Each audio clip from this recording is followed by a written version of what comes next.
এই শামীম ওসমানের বাড়িতেও আয়নাঘরের সন্ধান। দেখেন মাটির নিচে রুম।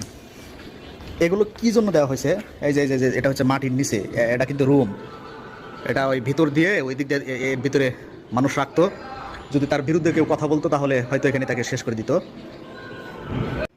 এটাই হচ্ছে শামীম ওসমানের বাড়ি। বোরকা পরে পালানোর সময় যুবলীগ নেতাকে গলায় ফাঁস দিয়ে হত্যা করেছে দুর্বৃত্তরা। আমরা শুনছি সম্মানিত দর্শক মনে গুরুত্বপূর্ণ কিছু আপডেট দেখাতে চলছি, তাই ভিডিওটি একদম স্কিপ না করে ভিডিওটি শেষ পর্যন্ত দেখবেন, কেননা নিত্য নতুন সকল আপডেট রয়েছে আমাদের এই চ্যানেলের মধ্যে।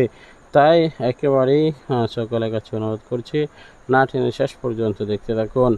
চ্যানেল নতুন হলে সাবস্ক্রাইব করে পাশে থাকা বেল বাটনটি অন করে রাখুন। গলায় ফাঁস দিয়ে হত্যা করেছে দুর্বৃত্তরা। মঙ্গলবার দুপুরে ফেনীর সোনাগাজী উপজেলার আমিরাবাদ ইউনিয়নের সফরপুর গ্রামের কইন্না খাল থেকে স্থানীয়রা তার মরদেহ উদ্ধার করেন।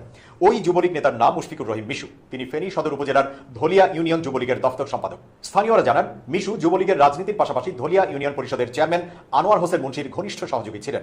সোমবার সাবেক প্রধানমন্ত্রী শেখ হাসিনার দেশ ছেড়ে যাওয়ার খবর চাউর হলে এলাকায় উত্তেজনা তৈরি হয়। এ সময় বিক্ষুব্ধ জনতা মিছিল শুরু করে ধলিয়া বাজারে অবস্থান নেয়।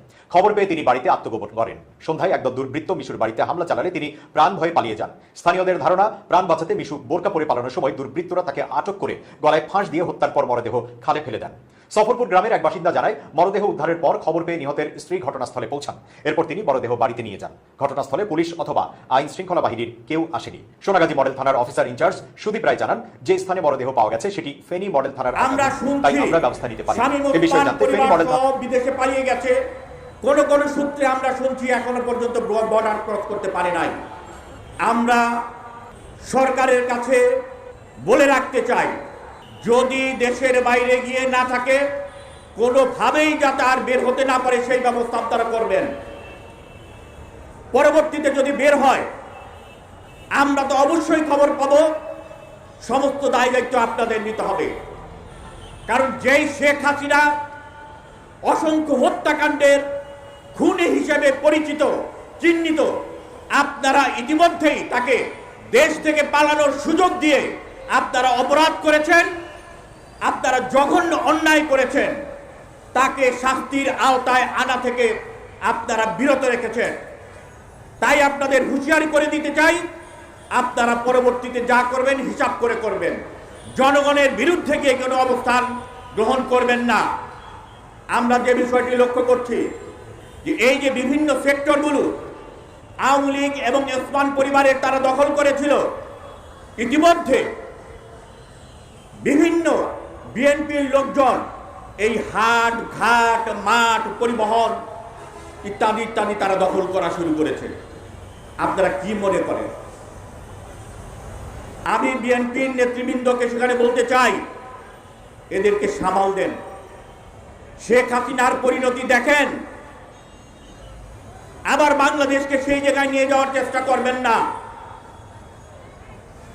যারা আজকে সেখানে বিভিন্ন জায়গায় ভাঙচুর করছেন তাদেরকে বলতে চাই, মনে রাখবেন, হ্যাঁ 15 বছরের নিপীড়ন নির্যাতনের একটা ক্ষোভ রয়েছে, দুঃখ রয়েছে, বেদনা রয়েছে। সেই জন্য এইটি একটি বহিঃপ্রকাশ হয়েছে, কিন্তু এইটি দীর্ঘায়িত হতে পারে না। আপনারা এইসব বন্ধ করেন। কেউ কেউ মনে করতে পারেন হাসিনা সরকারের পতনের সাথে সাথে এইটা হয়তোবা পাকিস্তানি ধারায় বা আফগানিস্তানি ধারায় আরেকটা সেখানে মুসলিম। এই শামীম ওসমানের বাড়িতেও আয়নাঘরের সন্ধান। দেখেন মাটির নিচে রুম। এগুলো কি জন্য দেওয়া হয়েছে? এই যে এটা হচ্ছে মাটির নিচে, এটা কিন্তু রুম। এটা ওই ভিতর দিয়ে ওই দিক দিয়ে এর ভিতরে মানুষ রাখতো। যদি তার বিরুদ্ধে কেউ কথা বলতো তাহলে হয়তো এখানে তাকে শেষ করে দিত। এটাই হচ্ছে শামীম ওসমানের বাড়ি, নারায়ণগঞ্জ। খেলা হবে খ্যাত সেই শামীম ওসমানের বাড়ি একদম টুকরো টুকরো করা হয়েছে। আমি কিন্তু ভিতরেও দেখাবো, অবশ্যই সাথে থাকবেন, শেষ পর্যন্ত দেখবেন। মানুষের কত রাগ এবং কত ক্ষোভ থাকলে এইভাবে ভাঙবে। এটা মনে হচ্ছে টর্চার সেল নাকি? হ্যাঁ, মাটির নিচে রুম দেখতেছি, এবং ওর বিরুদ্ধে যেই গেছে তাকে মনে হয় আর ভিতরে ঢুকিয়ে একদম শেষ করে দেওয়া হয়েছে। এই হচ্ছে এটা হচ্ছে নিচের জায়গা। হ্যাঁ, চলুন আমরা একটু ভিতরে ঢুকি, ভিতরে ঢুকে দেখবো যে আসলে কিভাবে মানুষের রাগ এবং ক্ষোভ থাকলে এগুলো একদম পুড়িয়ে ফেলা হয়েছে। ভিতরের অংশ হচ্ছে এটা, ভিতরে একদম তছনছ করা হয়েছে। হ্যাঁ, এই যে এখানেও কিন্তু একদম ভেঙে সব কিছু শেষ করা হয়েছে। শামীম ওসমানের বাড়ি আপনারা দেখছেন যে কিভাবে আগুন ধরিয়ে দেওয়া হয়েছিল। এটা হচ্ছে তার বাসস্থান, এখানে হয়তো তিনি থাকতেন। ও মাই গড, এইভাবে ভাঙা হয়েছে।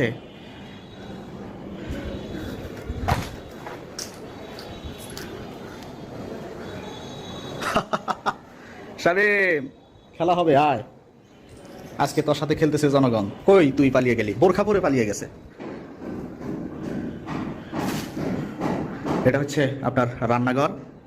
রান্নাঘরের অবস্থা এই, রান্নাঘর ভেঙে একদম শেষ করে ফেলা হয়েছে।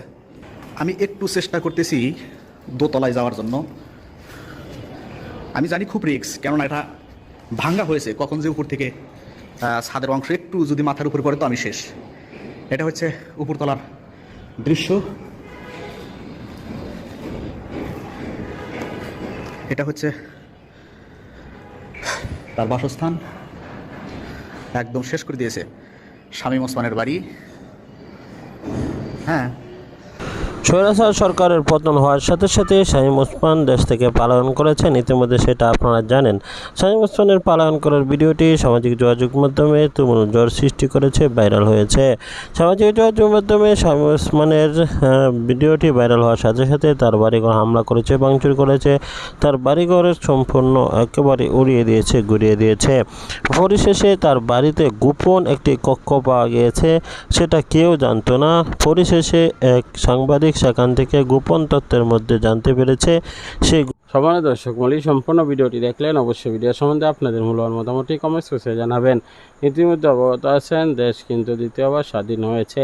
সেই স্বাধীনতা ফিরিয়ে এনেছে ছাত্ররা, আর সেই মাদ্রাসা এমনকি স্কুল ছাত্র বলেন সকল ছাত্র স্টুডেন্টরা মিলেই কিন্তু এই বিজয় ছিনিয়ে এনেছে। তার সাথে সাথে আওয়ামী লীগ, বিএনপি, জামায়াত, সাধারণ মানুষ, শিক্ষার্থী এবং শিক্ষার্থী অভিভাবক, পিতামাতা সকলেই কিন্তু মাঠে নেমে পড়েছিল। এই জন্যই কিন্তু এই বিজয়টা অতি অল্প সময়ের মধ্যে চলে আসতে হয়েছে। সুতরাং বিজয়ের জন্য সাধারণ থেকে সকল মানুষই খুশি, শুধু খালি আওয়ামী লীগ ব্যতীত। সুতরাং আওয়ামী লীগের অনেক এমপি মন্ত্রীরাও কিন্তু সেটা বুঝে গিয়েছে, সেজন্য পলায়ন করেছে পূর্বে। এই সকল বিষয়গুলো নিয়ে আপনাদের অবশ্যই অবগতি কমেন্টস বক্সে জানিয়ে দেবেন। পরবর্তী ভিডিও যদি পেতে চান তাহলে সাবস্ক্রাইব করে পাশে থাকা বেল বাটনটি অন করে দেবেন। দেখা হচ্ছে পরবর্তী ভিডিওতে। ভালো থাকুন, সুস্থ থাকুন। আসসালামু আলাইকুম ওয়া রাহমাতুল্লাহ।